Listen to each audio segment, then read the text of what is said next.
몇 가지 추가적으로 폭로된 내용이 있는데 우선 경계병을 농사병으로 썼다는 내용이 어떤 겁니까? 네, 장군들은 신변보가 원칙이지 않습니까? 네. 뭐 주요 암살할 수 있는 어떤 그런 타겟이 될 수 있기 때문에 공간을 또 부대 안에 두는 것이고요. 네. 그것을 또 경계병들이 경계를 하게 되어 있습니다. 네. 그런데 본인의 임무인 경계병 임무를 시키지 않고 이 사람들은 이제 농사병으로 부린 거죠. 텃밭에서 이제 애호박이나 가지, 뭐 오이, 감자, 토마토 뭐 이런 것들 작물을 재배하게 하고 예. 온실에서는 뭐 쌈채소 이런 것들을 재배하게 했거든요. 그래서 매일 새벽 5시에 기상을 해서 텃밭에 나가서 사령관 부부가 먹을 만큼의 작물을 수확해서 공관병들에게 전달하는 업무를 했고요. 또 오리와 닭 등을 이제 키우면서 거기서 나오는 신선한 계란들을 이제 공급해주는 역할을 했습니다. 뭐 이런 행위 자체가 거의 안보와 안전에 구멍을 내는 셀프 이적 행위다 이렇게 볼 수 있죠. 그러니까 총을 들고 경계를 서야 될 병사들 텃밭에서 농사하는 데로 부렸다. 박찬주 육군대장이 부부가 네. 그런 얘기군요. 재밌네요. 그리고 병들에게 전자팔찌를 채웠다고 하는데 이건 어떤 내용입니까? 전자팔찌가 이렇게 이제 공간 자체가 좀 넓으니까요. 네. 2층 또 양호로 되어 있고 그러니까 자기들이 소리 질러 부르는 게 귀찮으니까 이제 우리 식당에 가면 이렇게 테이블 위에 있는 벨 있지 않습니까? 그걸 이제 누르면 손목에 진동하고 소리가 나는 겁니다. 공간병 손목에 채워서. 그러니까 그거는 이제 어디 벽에 붙여놓는 게 아니라 이제 수시로 이렇게 들고 다니는 거죠. 들고 다니면서. 그래서 뭐 한 번 누르면 조리병이 가고 2번 누르면은 공간병이 가고 3번 누르면 운전병이 가고 이런 식입니다.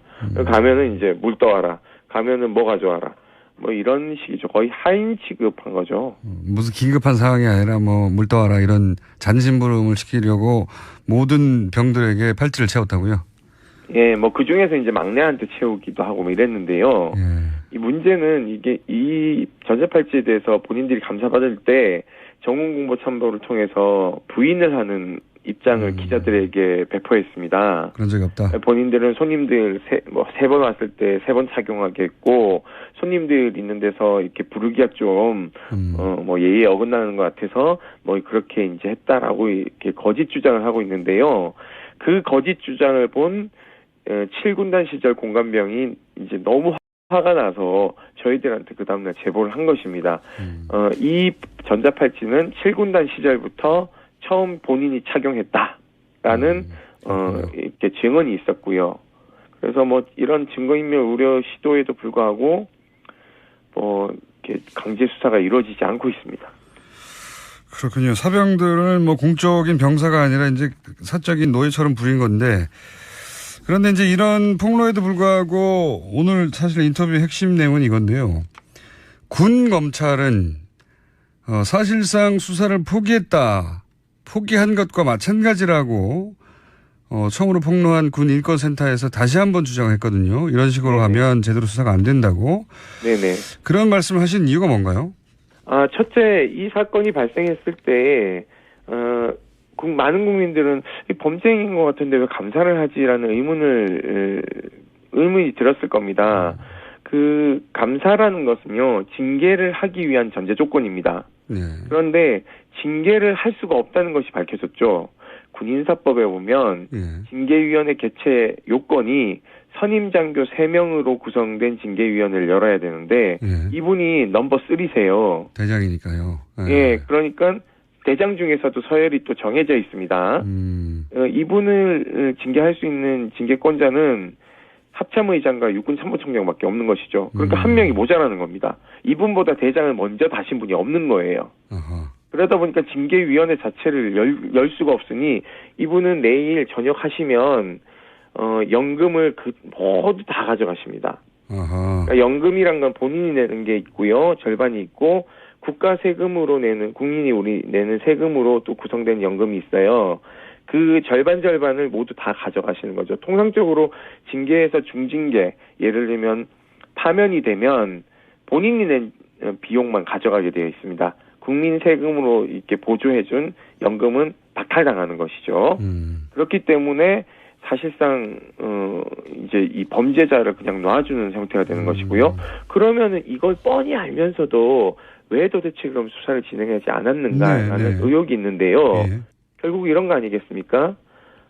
장군들이 사용하는 꽁짓돈의 용처, 이것이 다 발각될까봐 궁극적으로 430명이 되는 장군들의 꽁짓돈을 디펜스 해주기 위해서 국방부 검찰단장이 꼼수를 부린 것이다라는 게 거의 국방부 내나 군에 타다하게 퍼진 소문입니다. 왜냐하면 이분이 육사 출신이거든요.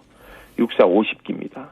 그러니까 자기네들 장군들 보호하기 위해서인 거고, 또 하나는 이분은 윤일병 사망 사건 당시 육군본부 육군의 그 고등검찰부장으로서 윤일병 사망 사건 축소 은폐에 지휘 라인에 있던 사람입니다. 수사 지휘 라인에. 검찰단장이요? 예, 그렇습니다. 당시 국방부 검찰단장. 예, 당시 육군 고등검찰부장이었거든요. 그리고 여러분 뭐 좀 경악한 사건이 하나 더 있는데요. 특전사에서 고문 체험한다고 신발 주머니 뒤집어 씌워서 부사관들 사망하게 한 사건 기억하실 겁니다. 이 사건 같은 경우에도 이 지시를 한 여단장이나 사령관에 대한 형사처벌이 필요한데 이분들은 형사 기소에서 다 제외했습니다. 입건조차 하지 않았던 사람이 이분입니다. 그리고 세 번째, 방산비리. 정말 열받죠. 이 방산비리를 무마하는 데 일조한 우병우가 이 지시한 것들을 다 실행한 사람이 또 이분들입니다. 그러니까 정권은 바뀌었는데 국방부 곳곳에서 이 박근혜 적폐 세력들이 암약하고 있는 것이죠. 그렇게 보시는 거군요. 근데 이제 국방부는 거기에 대해서 사실이 아니다. 뭐 제대로 수사할 것이다, 감사할 것이다 이렇게 이제 반박 성명을 내긴 했는데, 네. 지금 그 소장님은 아까 말씀하셨듯이 3인으로 구성한 선임 장교가 없고 아예, 네. 그리고 지금 장군들이 쓰는 어떤 쌈짓돈이 있는데 이게 밝혀질까봐 두려워하고 그 사건이 워낙 커지니까 게다가 그렇죠. 육사 사실은 뭐 군의 주요 보직들은 육사가 다 차지하고 있죠. 육사 선배인 박사령관에 대해서도 봐주게 할 수밖에 없을 것이다. 이렇게 의심하시는 거잖아요. 네, 뭐 그런 것도 있고요. 네. 어제 뭐 대대적으로 막 30명의 수사관을 파견했다라고 얘기를 하지 않습니까? 네. 그런데 왜 도대체 30명을 파견하는데 압수수색 영장 하나 들여보내지 않았을까요? 이거 매우 중요한 건데요. 칼잡이가요. 칼을 두고 수사를 하러 간다? 예를 들어서 우리 집에 수사관들이 들이닥쳤다고 생각해 보십시오. 내가 문을 열어줄까요? 안 열어줄까요? 수사관이 문 열어줘야죠. 아니죠. 압수수색 영장이 없으면 문을 열어줄 필요가 없습니다. 그 맞습니다. 예. 네, 그리고 문을 열어줬다 하더라도 영장이 없으면 뒤질 수 이런 없죠. 거 못 뒤집니다. 그냥 그렇죠. 제가 주는 차 한잔 마시고 집에 가셔야 돼요. 그렇죠.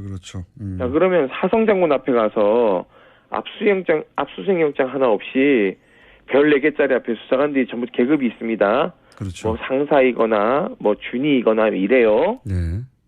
하늘 차이가 나는 계급 앞에서 머리 조아리고 차 한잔 얻어먹고 부대 공간 구경하다 올 일이지 이게 지금 국민 앞에서 쇼하는 거죠. 자, 보십시오. 김영란법 위반 소지가 있는 과도한 선물 세트, 전복, 인삼, 갈비 세트 이런 것들이 마구 들어왔대요. 그렇다고 하죠. 뇌물 성격이 강합니다. 네. 두 번째, 공간에 냉장고가 9대, 10대 이렇게 되는데 이 냉장고는 그냥 우리가 평범한 작은 냉장고도 아니고 영업용 냉장고도 있고요. 이 비용은 도대체 어디서 나왔는지. 아, 거기 공간에 그 대장 부부가 사는데 냉장고 10대였대요? 예, 9대. 저희는 10대로 폭로했는데요. 가서 감사관들이 보니까 9대가 있더라고 얘기를 하더라고요. 두 사람이 있는데 9대 영업용 냉장고가 있었다고요? 뭐 김치용 냉장고 2대, 뭐 문짝이 4개 달린 영업용 그리고 가정용 4대, 뭐 냉동고 전용이 1대, 뭐 이렇게 있었대요. 그게 다 이제 선물용으로 받은 것들을 보관했을 것이다 이렇게 추정하시는 거죠? 그게 증언에 따르면 예. 선물용 보관을 다 하다 못해서 창고에서 썩어 나가는 과일들도 많았고요. 아. 그리고 그거를 도저히 감당을 못해서 일주일에 한 번씩 다 공관병의 진술에 따르면 갈아엎었대요. 갈아엎었다는 건 냉장고 너무 안을. 왜냐면 이 두 부부만 먹으니까 아들들은 한 명은 군대가 있고 한 명은 서울에 있으니까 이 두 부부가 음식을 아무리 빨리 먹어도 냉장고 9대 분량을 어떻게 일주일에 다 먹습니까? 그렇죠. 그러면서 공관병은 과일 한 쪽도 안 줬대요. 차라리 버리지 공관병한테는 먹으라고 하질 않았다. 버리면요. 버린 거 기억력은 또 되게 좋대요. 기억력은 되게 좋아서. 예. 갈치 어디 갔냐라고 물어보면 썩어서 버렸습니다. 그러면 찾아와라고 해가지고 그걸 뒤져가지고 찾아오면 너가 먹어. 이런데요. 아니 멀쩡한 건 안 주고 썩으면 썩어서 버리면 버렸다고 그걸 먹으라고 얘기를 하니 이분들의 심리 상태는 뭔지 도저히 이해할 수가 없습니다. 그렇군요. 근데 이제 그런 행위보다 더 따져야 할 것은 군 검찰이 그거 다 뇌물 아니냐 하나하나 따져봐야 한다. 그렇죠. 통상적으로 이런 일이 발생하면 지휘관들은 이렇게 하죠. 야, 꼭 이건 뭐 압수수색 영장 청구해야 돼라고 얘기를 하겠죠. 장관님이 그런 얘기를 하셔야 되는데 장관님은 사법 처리하자 그러고 있고 검찰단장은 이거 사법 처리 대상 아닌데요. 이런 소리나 하고 있습니다. 그래서 지금 이 정도가 밝혀졌는데도 불구하고 제대로 수사나 처벌이 안 되면은 사실은 이거보다 더 약한 경우들은 다 나와간다는 얘기죠. 그래서 걱정하시는 거죠. 예. 어떤 분들은 이런 얘기를 하죠. 민간으로 가면 계급장 떼니까 더 세게 수사를 할 수 있지 않느냐 이렇게 얘기를 하는데요. 여기에 함정이 있습니다. 우리가 박근혜 최순실 관계를 밝히기 위해서 특검이 청와대 갔을 때 압수수색이 용이했나요? 못했죠. 이유는 딱 하나입니다. 군사 보안 시설이다. 예. 자, 이 작사도 부대입니다. 예. 군사 보안 시설이에요. 예. 민간 검찰이 압수수색 영장을 가지고 들어가도 집행도 불가능할 뿐더러 우리 법원이 거기는 군사 보호 시설이라고 안 내줄 수도 있어요. 그럴 수도 있겠군요. 예. 자, 그러면은 그때부터는 이 증거 확보가 어렵고요. 또 하나 이미 그때는 인사 발령이 났기 때문에 그곳에 다른 사령관이 입주해 있습니다. 그러면은 이 두 부부가 사용하던 흔적들은 다 사라지겠죠. 없어지게 되는 거죠. 자동적으로 증거 인멸이 되는 겁니다. 그렇기 때문에 군 검찰은 민간 검찰이 이첩 받을 때까지 열심히 강제 수사를 해가지고 증거를 확보해서 넘겨주는 역할을 해야 되는 거죠. 근데 그 역할 하기 싫은 거죠, 지금. 무슨 얘기인지 국민들 앞에 쇼하는 거예요. 그래서 지금 연일 주장을 하시고 군 검찰을 제대로 수사하라고 지금 압박을 하시는 거군요.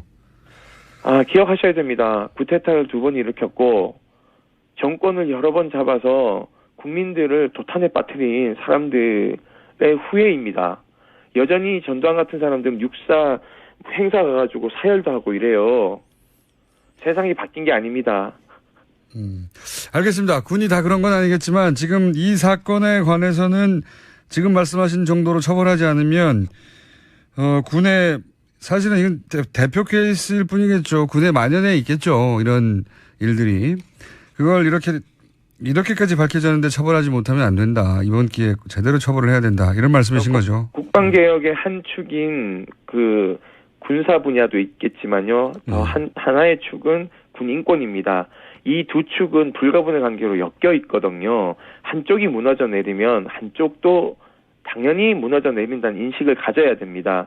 그래서 저는 문재인 정부의 국방개혁의 군인권 척도가 이 문제로부터 시작된다라고 저희는 판단하고 있고 그렇기 때문에 이것은 발본에서 뿌리를 뽑아야지만이 건강한 장군들이 나라를 건강하게 지킬 수 있는 법입니다. 그래서 사령관 부부가 먹을 만큼의 작물을 수확해서 공관병들에게 전달하는 업무를 했고요.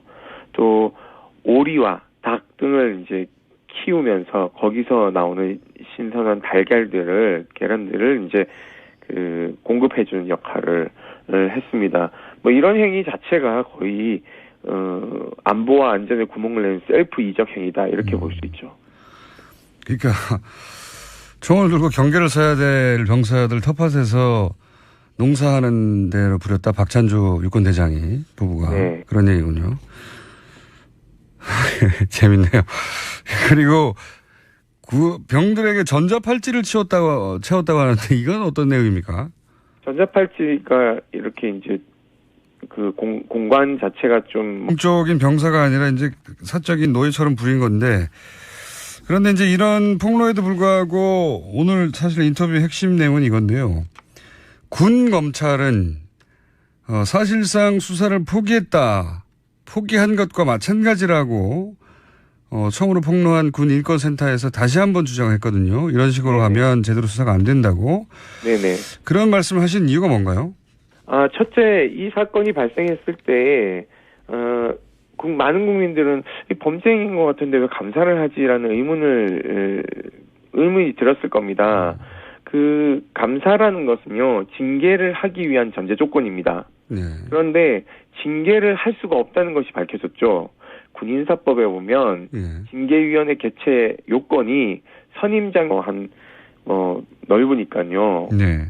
2층 또 양호로 되어 있고 하니까 자기들이 소리 질러 부르는 게 귀찮으니까 이제 우리 식당에 가면 이렇게 그 테이블 위에 있는 벨 있지 않습니까? 그걸 이제 누르면 손목에 진동하고 소리가 나는 겁니다.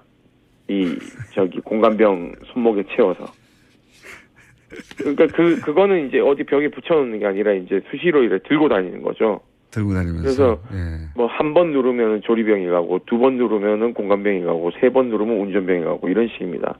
가면은 이제 물 떠와라. 가면은 뭐 가져와라. 뭐 이런 식이죠. 거의 하인 취급한 거죠. 무슨 긴급한 상황이 아니라 물 떠와라 이런 잔심부름을 시키려고 모든 병들에게 팔찌를 채웠다고요? 예, 그 중에서 이제 막내한테 채우기도 하고 이랬는데요. 몇 가지 추가적으로 폭로된 내용이 있는데 우선 경계병을 농사병으로 썼다 이 내용이 어떤 겁니까? 장군들은 신변보가 원칙이지 않습니까? 주요 암살할 수 있는 어떤 그런 타겟이 될 수 있기 때문에 공간을 또 부대 안에 두는 것이고요. 그것을 또 경계병들이 경계를 하게 되어 있습니다.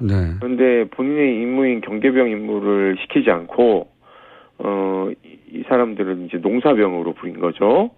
텃밭에서 이제 애호박이나 가지, 오이, 감자, 토마토 이런 것들 작물을 재배하게 하고 온실에서는 쌈, 채소 이런 것들을 재배하게 했거든요. 그래서 매일 새벽 5시에 기상을 해서 텃밭에 나가. 이 문제는 이 전자팔찌에 대해서 본인들이 감사받을 때 정훈공보참모를 통해서 부인을 하는 입장을 기자들에게 배포했습니다. 그런 적이 없다. 본인들은 손님들 세 번 왔을 때 3번 착용하게 했고, 손님들 있는 데서 이렇게 부르기가 좀, 예의에 어긋나는 것 같아서, 그렇게 이제 했다라고 이렇게 거짓 주장을 하고 있는데요. 그 거짓 주장을 본 7군단 시절 공감병이 이제 너무 화가 나서 저희들한테 그 다음날 제보를 한 것입니다. 이 전자팔찌는 7군단 시절부터 처음 본인이 착용했다라는 이렇게 증언이 있었고요. 그래서 이런 증거인멸 우려 시도에도 불구하고 이렇게 강제 수사가 이루어지지 않고 있습니다. 그렇군요. 사병들은